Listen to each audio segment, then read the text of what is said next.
Perkenalkan, nama saya Joshua Gracia Ginting Munte dengan NIM 2404030081. Halo semua, perkenalkan nama saya Zalfa Izuzaya Nazja dengan NIM 2404030084. Perkenalkan, nama saya Laura Ivana dengan NIM 2404030091.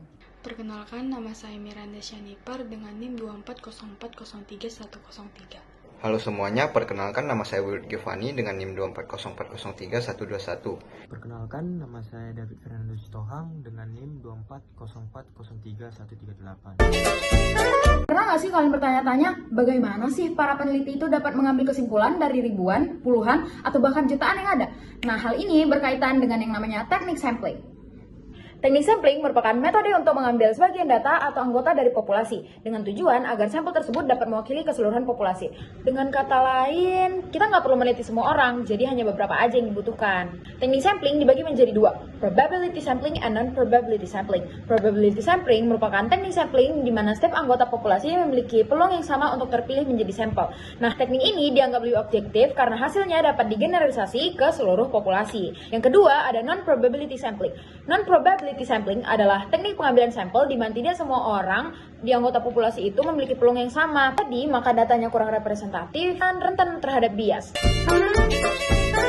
Jadi, judul dari jurnal probability yang kami gunakan adalah faktor yang berpengaruh pada adopsi e-commerce dan dampaknya bagi kinerja UKM di Kabupaten Subang. Untuk penelitian ini bertujuan agar untuk menganalisis pengaruh-pengaruh dan faktor yakni teknologi, organisasi, dan lingkungan terhadap adopsi e-commerce, serta dampaknya pada kinerja UKM bagi sektor makanan dan sektor minuman. Metode yang digunakan sendiri dalam jurnal ini, yakni menggunakan metode SEM-PLS dengan sampel 87 UKM yang menggunakan teknik multistage random sampling dari 3 wilayah di Subang tersebut. Alasan penggunaan teknik structural equation modeling partiality square ini karena mampu menganalisis hubungan kompleks antar variabel dalam ukuran sampel kecil dan melibatkan variabel laten. Hasil dari penelitiannya yaitu faktor teknologi dan organisasi berpengaruh signifikan terhadap adopsi e-commerce, sementara lingkungan berpengaruh positif namun tidak signifikan.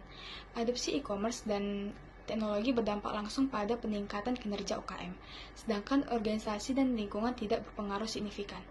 Adapun kesimpulannya yaitu UKM perlu memperkuat infrastruktur teknologi dan kapasitas organisasi untuk memaksimalkan manfaat e-commerce. Di sini saya akan menjelaskan tentang kasus kedua yang berjudul hubungan antara jenis kelamin dengan tingkat partisipasi pemilihan program studi Fakultas MIPA Universitas Hanjamodi menggunakan UG Chi-square. Nah, penelitian di kasus ini bertujuan untuk mengetahui apakah terdapat perbedaan minat dan kecenderungan memilih program studi di antara mahasiswa laki-laki dan perempuan di Universitas Hanjamodi. Nah, metode analisis yang digunakan di kasus ini adalah UGC Square, yaitu sebuah teknik statistik non-parametrik untuk menguji hubungan antara dua variabel kategorikal, yaitu jenis kelamin dan pilihan program studi. Nah, sampel yang diambil dari kasus ini terdapat 30 mahasiswa dengan proporsi 50% laki-laki dan 50% perempuan, menggunakan teknik purposive sampling dan quota sampling.